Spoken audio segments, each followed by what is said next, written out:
All right, let me go ahead and just ask you to start off with how, and the fact that you did run in to file today. Yeah. I mean, to you, that is a bit of a metaphor, as you say, for this upcoming mayoral race. You bet. A little bit of energy to get it started, a little bit different, and what I say is Fort Wayne needs to go from a walk to a run, and I think I can take it there.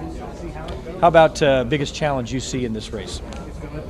I think the biggest challenge is we're going to talk about issues. It's not going to be about the horse race questions or anything else, and stay focused on listening to people. People tell you what the issues are. As much as you may think you know, and you think the news media reports what they know, and there's sort of a common wisdom, actually there are a lot of concerns that people have out there, and so you got to have a good ear. I started off in politics and cut my teeth with Governor Bowen's campaign as a very young man, and looked at his example, which the country physician who also was governor listened to people. Tom Henry's been in there for 2 terms, going for 3rd, and many people would say a lot of things are going well right now with the city. Therefore, why change? What would you say to those who might say that? Well, if you're asking specifically about that, I think about 4 weeks ago, and a couple of remarks I think made to some Fort Wayne television stations, it set off speculation as to whether he was maybe growing a little bit tired in the job.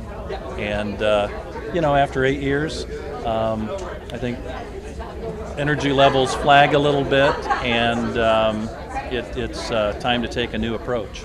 And I think people want a new approach. We have a lot of folks in this community. We're still climbing out of the recession. We still have a long way to go in economic development, and particularly regional economic development, and making sure Fort Wayne participates. We don't care whether someone who lives in Fort Wayne is employed here in the city, or whether they're employed in Noble County, or whether they're employed in Van Wert, Ohio. They're going to generate income taxes for us. But the more important thing is they have a way to support their family. There's a lot of people that are hurting. We've had folks. They've got to pay their monthly bills. The city has substantially increased utility rates on folks. They can't escape that based on their income level.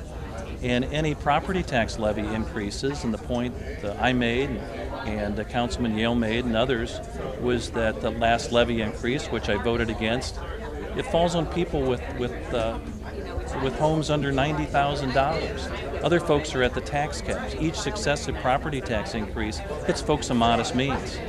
I think folks want to know that they're being listened to in the neighborhoods as well as downtown. Is there too much focus on downtown? And what I mean by that is that there needs to be a broader perspective, looking at the whole city and not just the very core of the city.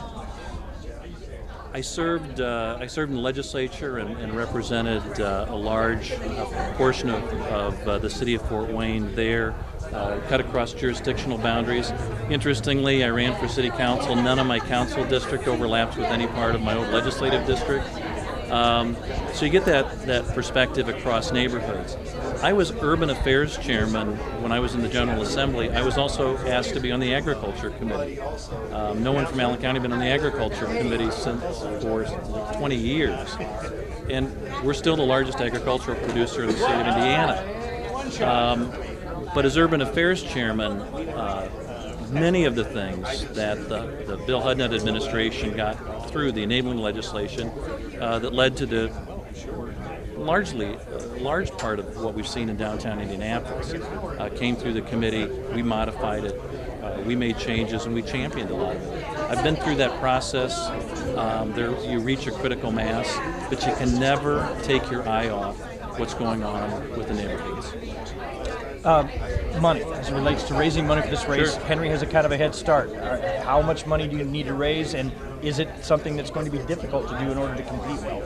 No, this is a city where people, you talk to them one-on-one. Candidates who are unwilling to do that, they'll perish. So in terms of the money situation, I think we're going to be fine as we reach the end of the campaign and the tough stretch. I don't have as many primary opponents as the mayor seems to have drawn. But the important thing is, if you look at the source of that money, much of it from out of town, much of it from folks connected with people who have contracts with the city of Fort Wayne. And Senator Liz Brown's here, myself, we raised questions about pay for play in terms of city of Fort Wayne. I've talked about how we're going to change the climate in terms of crony capitalism. Councilman Crawford at the last council meeting talked about campaign donations coming from spouses of folks in Wisconsin who happen to have engineering contracts. I mean, let's get real. The real campaign funds and the real measurement is what comes from the local area, and people have a stake in this. Or just people have a stake in contracts with the city of Fort Wayne. Last question I'd ask you is about legacy. The legacy fund, is your sense of how Tom Henry has kind of mapped out of how we should use that money the right way to go or wrong way, and if wrong, how should it be used differently? Well, if it's a legacy fund, it's not to be used for the day-to-day expenses or the year-to-year expenses of city government. I voted against spending legacy money for snow removal. That's something you plan for. That's something you don't wait for a crisis to develop. I wrote an op-ed piece. I've never received so much feedback from people, such positive feedback from people on the op-ed piece I wrote. We ought to be treating the legacy fund as we would a foundation's money and act as a fiduciary, because that's what it is. This isn't money from our generation to be spent totally within our generation. It's really a legacy of former ratepayers, the workers who worked for the city light, the folks who went before, and we're simply the trustees for making sure that money is available to fund ideas of future generations we can't even imagine yet. And we've got to be stewards. We've got to exercise a fiduciary duty on those funds, and I don't think that's been done. We need to treat it like a foundation.